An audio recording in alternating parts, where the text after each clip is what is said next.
भजन संहिता 23 को पढ़ेंगे। यहोवा मेरा चरवाहा है, मुझे कुछ घटी न होंगी। वह मुझे हरी हरी चराइयों में बैठाता है। वह मुझे सुखदाई जल के झरने के पास ले चलता है। वह मेरे जी में जी ले आता है। धर्म के मार्गों में वह अपने नाम के निमित्त मेरी अगुवाई करता है। चाहे मैं घोर अंधकार से भरी हुई तराई में होकर चलूं, तो भी हानि से न डरूंगा, क्योंकि तू मेरे साथ रहता है। तेरे सोटे और तेरी लाठी से मुझे शांति मिलती है। तू मेरे सताने वालों के सामने मेरे लिए मेज बिछाता है। तूने मेरे सिर पर तेल मला है। मेरा कटोरा उमड़ रहा है। निश्चय भलाई और करुणा जीवन भर मेरे साथ साथ बनी रहेगी, और मैं यहोवा के धाम में सर्वदा वास करूंगा। Praise the Lord। हम परमेश्वर का धन्यवाद देते हैं राजा। आइए हम फिर एक बार भजन संहिता 23 में जाएंगे। भजन 23:1 हम सबको पता है, हमने देखा पार्ट 1 में। दाऊद कहता है यहोवा मेरा चरवाहा है, मुझे कुछ घटी न हो। यस मेरे प्रियो, पहला वचन हमें बताता है यदि हम परमेश्वर को, प्रभु यीशु मसीह को अपना चरवाहा बना लेंगे, अवश्य हमारे जीवन में कोई भी घटी न होगी। चाहे लॉकडाउन आए, चाहे महामारी आए, चाहे जंगल आए, चाहे संकट आए, चाहे शत्रु आए, चाहे और कोई विपत्ति आए, लेकिन हमारा ये अंगीकार होगा, अनुभव होगा, मुझे कुछ भी घटी नहीं है। मेरे प्रियो, हमने आगे देखा वह मुझे हरी हरी चराइयों में चराता है। वह मुझे सुखदायक जल के झरने के पास ले चलता है। वह मेरे जी में जी ले आता है। धर्म के मार्ग में वह अपने नाम के निमित्त मेरी अगुवाई करता है। 4 बातें हम यहाँ देखते हैं। पहली चीज, एक अच्छा चरवाहा के अंदर ये 4 गुण होने चाहिए मेरे प्रियो। पहला गुण है वह भेड़ को चराता है। वह भेड़ को अच्छी अच्छी चराई में चराता है, पेट भर के वो उसे खिलाता है। दूसरा गुण जो चरवाहे में है वो अपनी भेड़ को अच्छा पेट भर के पानी पिलाता है, और पानी पिलाकर वो उसे तृप्त करता है। तीसरी चीज, जो तीसरा गुण जो हम यहाँ देखते हैं वो है जो चरवाहा भेड़ को, वहाँ लिखा है वह मेरे जी में जी ले आता है। चरवाहा भेड़ को तीसरी चीज जो देता है वो है उसे अच्छा विश्राम देता है। 1, वो उसे खिलाता है। 2, वो उसे पिलाता है। 3, वो उसे विश्राम देता है। और चौथा गुण है वह उसके जीवन में जो भी मार्ग में उसे चलना है उसे वह अगुवाई करता है। आप यदि बीते 5-6 साल पीछे पलट कर देखेंगे और मनन करेंगे, आपको यह प्रतीत होगा, यस रियली प्रभु यीशु मसीह मेरे साथ था और वह पूरे वर्ष मुझे चलाता रहा, वह मेरी अगुवाई करता रहा। आपको पता होगा भजन 32:8 कहता है कि मैं तुझे बुद्धि दूंगा और जिस मार्ग में तुझे चलना है उसमें तेरी अगुवाई करूंगा। चाहे ये वर्ष हो, चाहे कोरोना और लॉकडाउन का पीरियड हो, चाहे और कोई हमारे जीवन के समस्याएं हो, प्रभु है जिसने हमें चलाया और हमारी अगुवाई की। एक चरवाहे में ये 4 गुण है, वो खिलाता, वो पिलाता, वो विश्राम देता और वह लीड करता है, अगुवाई करता है। मेरे प्रियो, यदि अब दूसरे तरफ से हम देखेंगे, क्या लिखा है 4था वचन, चाहे मैं मृत्यु की घोर अंधकार की तराई में से होकर चलूं तो भी हानि से न डरूंगा, क्योंकि तू मेरे साथ रहता है। अभी हम देखेंगे 4था वचन, 4थे वचन पर मनन करेंगे एक अलग तरीके से। ठीक है, यदि एक जवान व्यक्ति को केवल दिन में 3 बार खिलाया जाए, अच्छा उसे पिलाया जाए और बस उसको उसके घर में रखकर केवल सुलाया जाए, विश्राम दी जाए। क्या होगा यदि 6 महीने लगातार किसी जवान व्यक्ति को खिलाया जाए, पिलाया जाए और उसे बिल्कुल उसके घर में विश्राम दी जाए? क्या होगा 6 महीने के बाद वो एकदम हट्टा कट्टा हो जाएगा, मोटा हो जाएगा, पेट की बाहर आ जाएगी, स्थूल हो जाएगा। अवश्य परमेश्वर जो अच्छा चरवाहा है वह इस बात की भी चिंता करता है कि मेरी भेड़ इतनी भी ज़्यादा मोटी न हो जाए जिसके कारण उसे चलना मुश्किल हो जाए करके, उसका चलना फिरना घूमना मुश्किल हो जाए, काम करना मुश्किल हो जाए। इसलिए परमेश्वर क्या करता है, आपको खिलाने पिलाने आपके विश्राम के बाद वो अवश्य आपसे कुछ कसरत कराता है मेरे प्रिय। यदि हम देखते हैं हम हेल्दी लाइफ आपको जीना है तो हम देखते हैं हेल्दी लाइफ में अच्छा खाना है, अच्छा जीवन है, अच्छा परिवार का बैकग्राउंड है, उसके बाद में अच्छा रेस्ट करना, आपको रेस्ट करना है और उसके साथ साथ आपको अच्छी एक्सरसाइज भी करनी है। खाना पीना रेस्ट और फिर एक्सरसाइज। यदि आप एक्सरसाइज को इंक्लूड नहीं करेंगे अवश्य जो आप खा रहे पी रहे हैं उसका बेनिफिट आपको नहीं मिलेगा मेरे प्रियो। तो प्रभु आपको खिलाने पिलाने और विश्राम के बाद अवश्य आपसे कुछ कसरत कराता है और वो कसरत है मुझे अंधकार की तराई में से चलाना। यस मेरे प्रियो, दाऊद जब जंगल में भाग रहा है और चारों तरफ से उसके सैनिक शाहुल के उसे ढूंढ रहे जिंदा या मुर्दा पकड़ने के लिए, तो मेरे प्रियो अवश्य उसने अधोलोक की तराइयों का अनुभव किया। शायद उसने अनुभव किया होगा, अपनी मौत को अपने सामने देखा होगा, शायद उसने अपने आप को फील किया होगा कि मैं नरक की निचली स्थान में डाला गया हूँ, बहुत ही पीड़ा को उसने अनुभव किया होगा।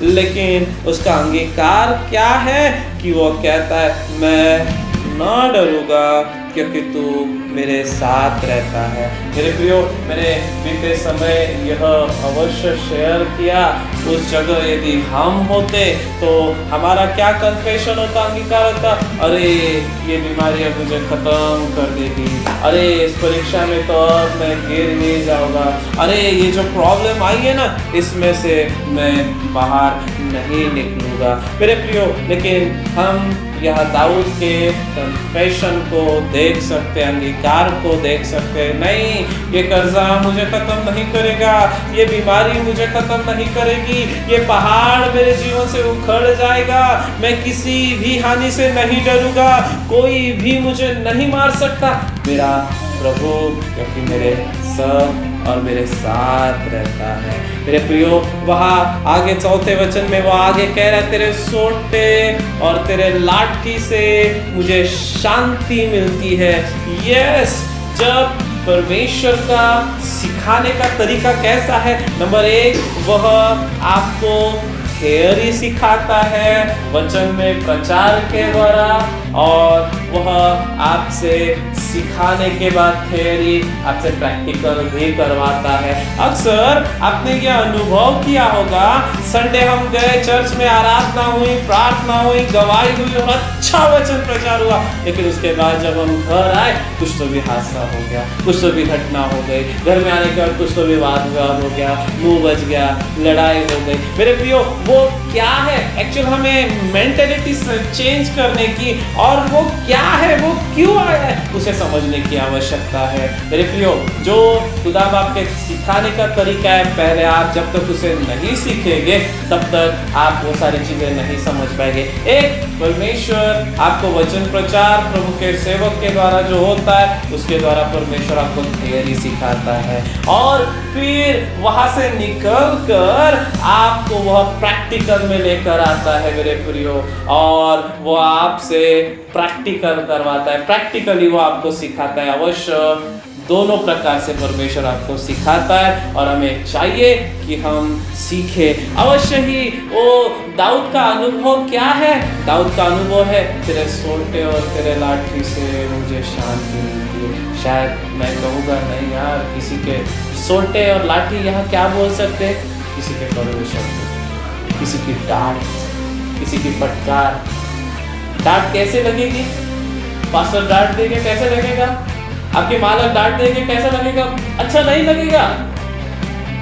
एट प्रेजेंट डांट, शिक्षा ये हमें बुरी और कड़वी चीज अनुभव होती है, लेकिन जब वो चीज, वो समय गुजर जाता है और हमारे जीवन में करेक्शन आता है, हमारे जीवन में उसके द्वारा कुछ बेनिफिट, फायदा होता है, तो हमें यह रियलाइज होता है, नहीं पास्टर ने वो डांटा था ना, मेरे सर ने डांटा था ना, मेरे बॉस ने डांटा था ना, अरे वाह अच्छा हुआ आज मुझे वो फायदा हुआ करके। तो दाऊद कह रहा है, वो तेरे लाठी और सोटे से मुझे तकलीफ और पीड़ा नहीं होती है, तेरे लाठी और सोटे से मुझे शांति मिलती है।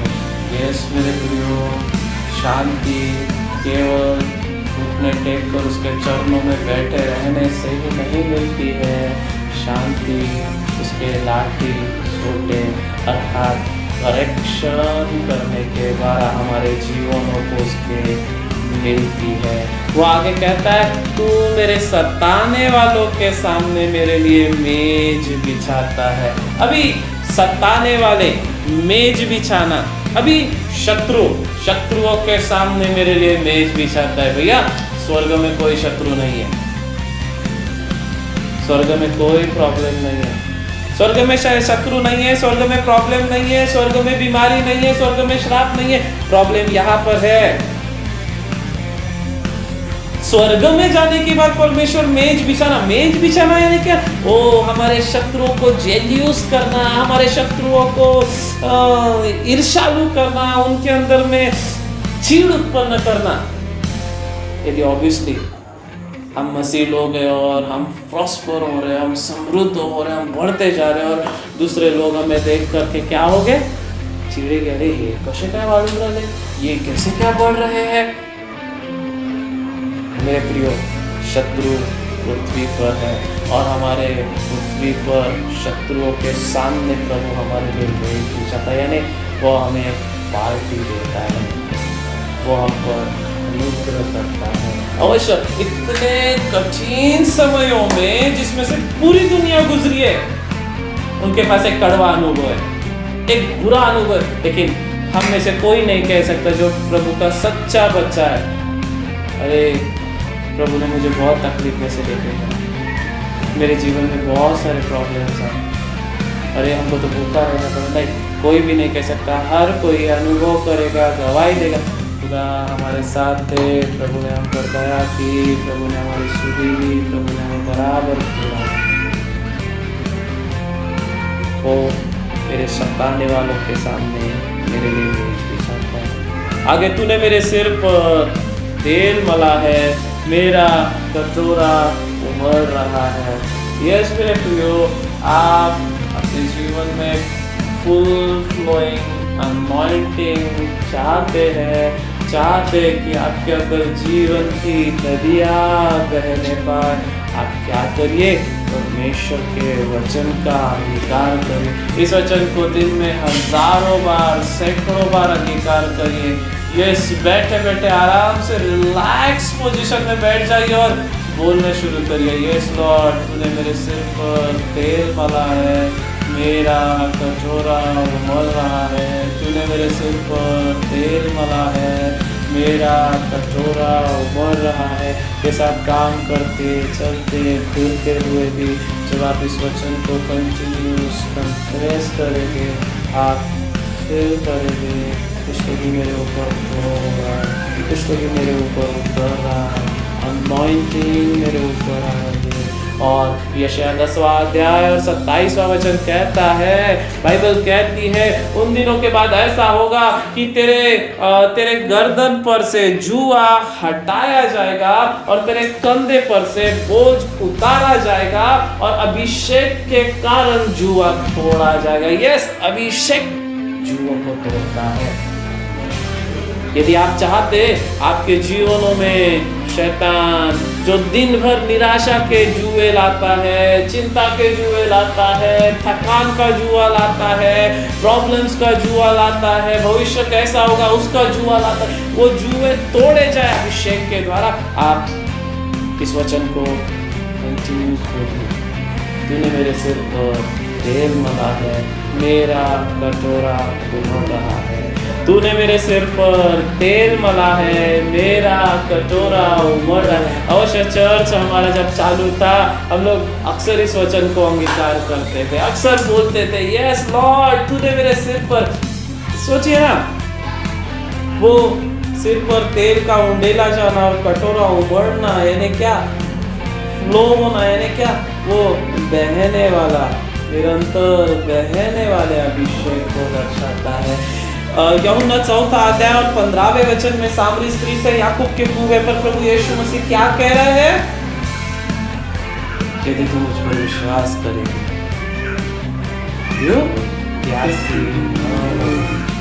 लेकिन तेरे हृदय से जीवन के जल की नदियां बह निकलेगी। वह जल भरने के लिए आई थी और प्रभु ने उसे जल जब मांगा और प्रभु को वो पलट कर जवाब देती, अरे तू तो यहूदी और हम सामरी और तू सामरियों से पानी मांग रहा है। उसी चीज को प्रभु ने पकड़ लिया और प्रभु कहते, यदि तू जानती जो तुझसे जल मांग रहा है वो कौन है, तो तू उससे कहती और वो तुझे ऐसा जल देता जो पीकर तू तृप्त होती। बार बार यहाँ आने की झंझट ही खत्म हो जाए। उसे लगा प्रभु ऐसा कोई तो भी जल का साठा या ऐसा कोई तो भी जल का फ्लो नहर मुझे दे रहा है जिसके द्वारा यहाँ आने की मुझे जरूरत ही नहीं पड़ेगी। लेकिन यीशु शारीरिक सांसारिक जल की बात नहीं कर रहे, यीशु आत्मिक जल की, पवित्र आत्मा की बात कर रहे, जीवन के नदियों के बहाने की बात कर रहे हैं। यह अवश्य ही जीवन की नदी आपके अंदर बहते हुए आप देखना चाहते हैं, आप क्या करें? आप इस वचन को अंगीकार करें, तूने मेरे सिर पर तेल मला है, मेरा कटोरा उमड़ रहा है। आखिरी बात पढ़कर हम फिनिश करेंगे। निश्चय भलाई और करुणा जीवन भर मेरे साथ साथ बनी रहेगी। इंग्लिश बाइबल में लिखा है, surely surely goodness and mercy shall follow me. लिखा है निश्चय निश्चय निश्चय भलाई और ये करुणा मेरा पीछा करते रहेगी। हिंदी बाइबल में थोड़ा सा गड़बड़ी है मेरे प्रियो। इंग्लिश बाइबल में लिखा है भलाई और करुणा जीवन भर मेरा पीछा करेगी। अवश्य रात के 11 बजे 12 बजे भी आप जंगल से वापस आ रहे हैं घर, आप डरे मत, कोई दुष्ट आत्मा तो नहीं आ रही है, कोई भूत तो नहीं आ रहा है, कोई बुरी चीज तो नहीं आ रही। आप ये अंगीकार करें भजन संहिता 23 और 6, अरे कोई बुरी चीज, कोई मंत्र, कोई दुष्ट आत्मा मेरा पीछा नहीं कर रही है, लेकिन कौन मेरा पीछा कर रही है? गुडनेस एंड मर्सी, भलाई और करुणा मेरा पीछा कर रही है। Hallelujah, praise the Lord. साथ साथ बनी रहेगी और मैं यहोवा के घर में सर्वदा वास करूंगा। यस, भलाई और करुणा इस संसार में रहते समय निरंतर नंबर 1 मेरा पीछा करेगी और नंबर 2 मैं आने वाले समय में युगानुयुग के लिए अपने प्रभु के घर में सर्वदा वास करूंगा। Praise the Lord, praise the Lord. आइए हम